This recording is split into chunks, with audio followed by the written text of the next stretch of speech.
Lorry driver దొరికిపోవడంతో Ramaraju కాళ్ళ మీద పడి వాళ్ళు చేసిన తప్పుల్ని ఒప్పేసుకున్న భాగ్యం ఆనందరావు. మరిదంతా ఎలా జరగబోతుందో తెలుసుకోవాలనుకుంటే వీడియోనైతే చివరి వరకు మిస్ కాకుండా చూసేయండి. అలానే మా వీడియో నచ్చితే లైక్ చేయడం మాత్రం మర్చిపోకండి. తన వల్లి వదిన టీ కప్పులు కడగడం చూసి బాధపడుతూ భాగ్యం ఆనందరావు దగ్గరికి అయితే వెళతాడు ధీరజ్. అయితే ధీరజు మాట్లాడుతూ ఉండగానే ఆ కొట్టు దగ్గరికి డ్రైవర్ అయితే వస్తాడు.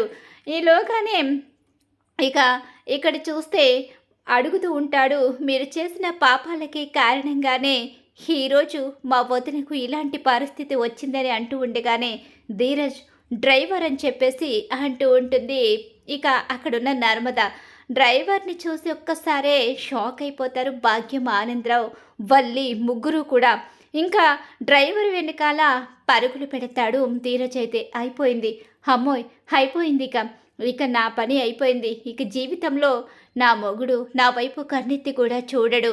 ఇంకా మావయ్య గారికి కూడా నిజం తెలిసిపోతుంది. మనం ఆయన్ని యాక్సిడెంట్ చేయించాలి అనుకునే విషయం తెలిసిందంటే మనల్ని మావయ్య గారు బ్రతికనివ్వరు. అసలే ఆయనంటే మావయ్య గారికి ప్రాణం. ఇప్పుడు ఏ నిజం బయటపడినా మనల్ని చంపేస్తారు.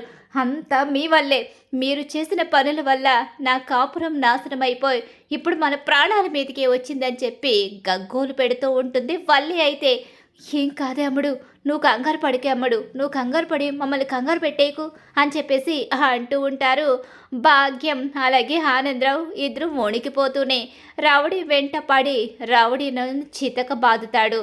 అలా చితక బాది పట్టుకుంటాడు. ఎవరు నిన్ను యాక్సిడెంట్ చేయమన్నారు? అసలు యాక్సిడెంట్ చేసి తప్పించుకుని వెళ్ళిపోతున్నావంటే ఎవరో నీకు డబ్బిచ్చే ఇదంతా చేయించారు, ఎవరు చేయించారు నీ చేత అని చెప్పేసి అడుగుతూ ఉంటాడు ధీరజ్. అయితే నై నై అనుకోకుండా జరిగిందే అంటూ మాట్లాడుతూ ఉంటాడు హిందీలో తనకు వచ్చిన భాషలో. నీకు నా భాష అర్థమవుతుందని తెలుసు, నీ భాష కూడా నాకు అర్థమవుతుంది. నువ్వు పిచ్చి పిచ్చిగా నేను తప్పు చేయలేదు అంటే వదిలేస్తాను అనుకుంటున్నావేమో, వదిలే ప్రసక్తే లేదు. నిజం చెప్పకపోతే చంపేస్తాను నిన్నని చెప్పేసి ధీరజ్ అయితే గట్టిగానే తగులుకుంటాడు.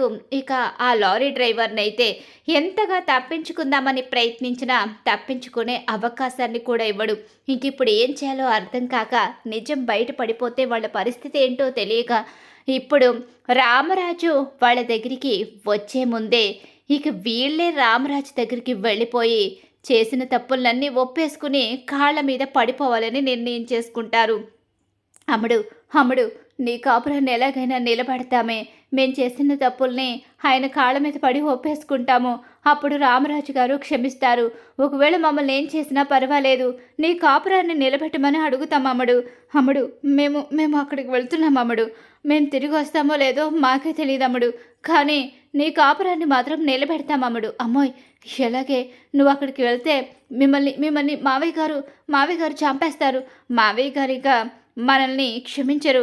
మావయ్య గారికి నిజాలు తెలిస్తే క్షమించరు. ఇప్పుడు మేం కనుక వెళ్ళి ఒప్పుకోకపోతే ధీరజ్ ఎలాగో ఆ రౌడీని తీసుకుని అక్కడికే వెళ్తాడు. ఆ తర్వాత మన ఇంటికి ఆ గుణపం పట్టుకుని వచ్చి పొడి చేస్తారు. అమ్మో అది అది నేను చూడలేను బాబోయ్ అని చెప్పేసి పరుగులు పెడుతూ వెళుతూ ఉంటారు. ఇక్కడి రౌడీ అయితే ఇక నోరు విప్పనాకి సిద్ధపడతాడు. ఇక ఆ రౌడీని తీసుకుని ఇంటికి వెళదాం పద ధీరజ్, వీడిని తీసుకుని ఇంటికి వెళదాం. మావయ్య గారు ముందే వీడు చేసిన తప్పులు బయటపడాలి అని చెప్పేసి అంటూ ఉండగానే సరే పద వదిన, వీడు అసలు అన్నయ్యని ఎందుకు యాక్సిడెంట్ చేయాలనుకున్నాడో, అసలు అన్నయ్యని యాక్సిడెంట్ చేయమని వీడికి డబ్బులు ఇచ్చింది ఎవరో తెలియాలి, ఖచ్చితంగా తెలియాలి, లేకపోతే ఊరుకునే ప్రసక్తే లేదు అని చెప్పేసి ఇక గబగబా అతన్ని తీసుకుని బయలుదేరుతారు. వద్దు నన్ను వదిలేయండి, నేను నిజం చెప్పేస్తాను అని చెప్పేసి అంటూ ఉంటాడు. నన్ను చంపేస్తారు. ఎవరు నిన్ను చంపేసిది అని చెప్పి అంటూ ఉండగానే ఈలోగానే ఆ మాటలు గుర్తుకొస్తాయి, సేన చెప్పిన మాటలు. సేన అయితే దొరికిపోతే భాగ్యం వాళ్ళ పేరు బయట పెట్టమని ఆల్రెడీ లారీ డ్రైవర్కి డబ్బులిచ్చి మరీ మేనేజ్ చేస్తాడు. కాబట్టి లారీ డ్రైవర్ కూడా తను దొరికిపోయి సేన పేరు బయట పెడితే సేన చంపేస్తాడని తెలుసు. అందుకనే లారీ డ్రైవరు భాగ్యం వాళ్ళ పేరు బయట పెట్టడానికే సిద్ధపడతాడు. ఈలోగా డ్రైవర్ని తీసుకుని ఇంటికైతే వస్తాడు ధీరజ్. ఎవడ్రా ఇతను, ఇతన్ని ఇక్కడికి ఎందుకు తీసుకొచ్చావు అని అంటూ ఉండగానే అన్నయ్య గారు అంటూ గట్టిగా అరుచుకుంటూ వచ్చి ఇక రామరాజు కాళ్ళ మీద పడిపోతారు. భాగ్యం ఆనందరావు ఇద్దరూ కూడా. ఈలోగానే ఏంటిదంతా, వీళ్ళు ఏమైంది, మళ్ళీ ఏం చేశారు, ఎందుకు కాళ్ళ మీద పడ్డారు? అన్నయ్య గారు మమ్మల్ని క్షమించండి అన్నయ్య గారు, మా వల్ల చాలా పెద్ద తప్పు జరిగిపోయింది. మీరు ఆగండి, మీరు మీరు మాట్లాడడానికి లేదు ఇప్పుడు. నాన్న చెప్పరా, నోరు విప్పరా, చెప్తావా చాంపేయమంటావా?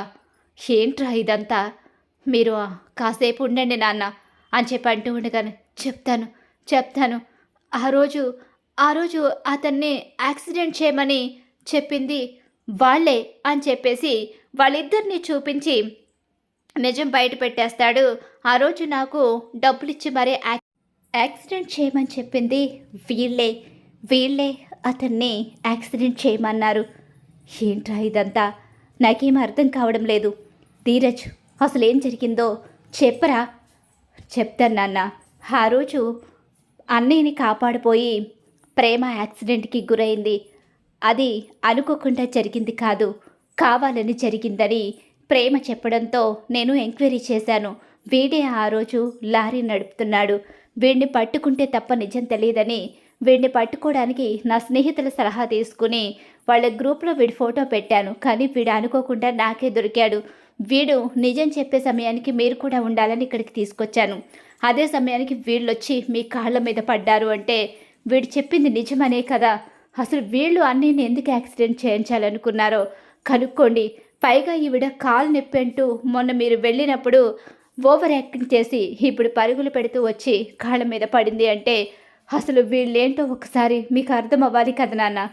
ఏం చేశారు, నా కొడుకునే యాక్సిడెంట్ చేయమని చెప్పారు అంటే మీరు చాలా పెద్ద తప్పే చేశారని అర్థమవుతుంది.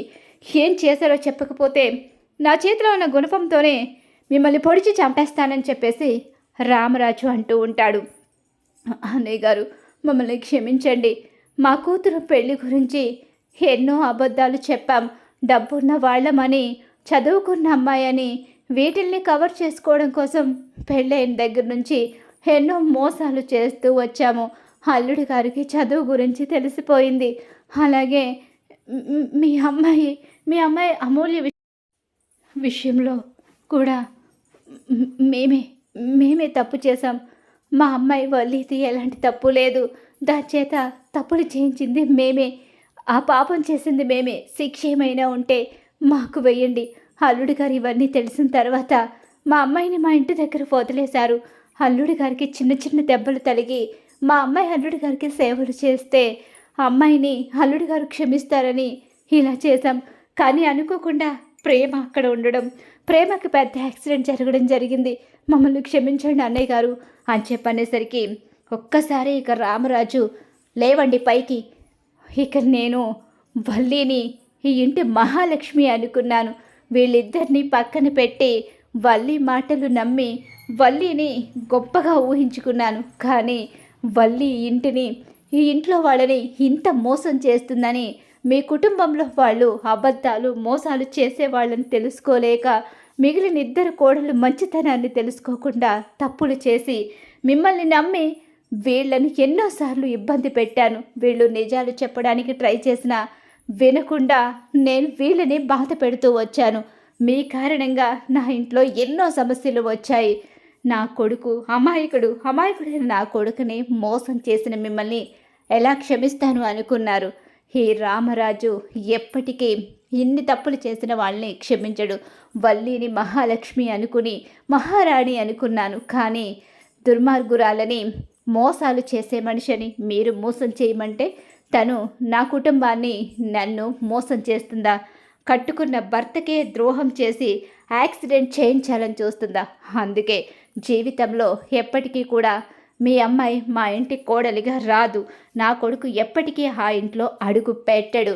కాబట్టి ఎట్టి పరిస్థితిలోని కూడా ఇక అది మాత్రం జరగదు అని చెప్పేసి ఇక్కడి నుంచి మీరు వెళ్ళండి, లేకపోతే చంపేస్తాను మీ ఇద్దరిని అని చెప్పేసి గట్టిగానే వార్నింగ్ ఇస్తాడు రామరాజు.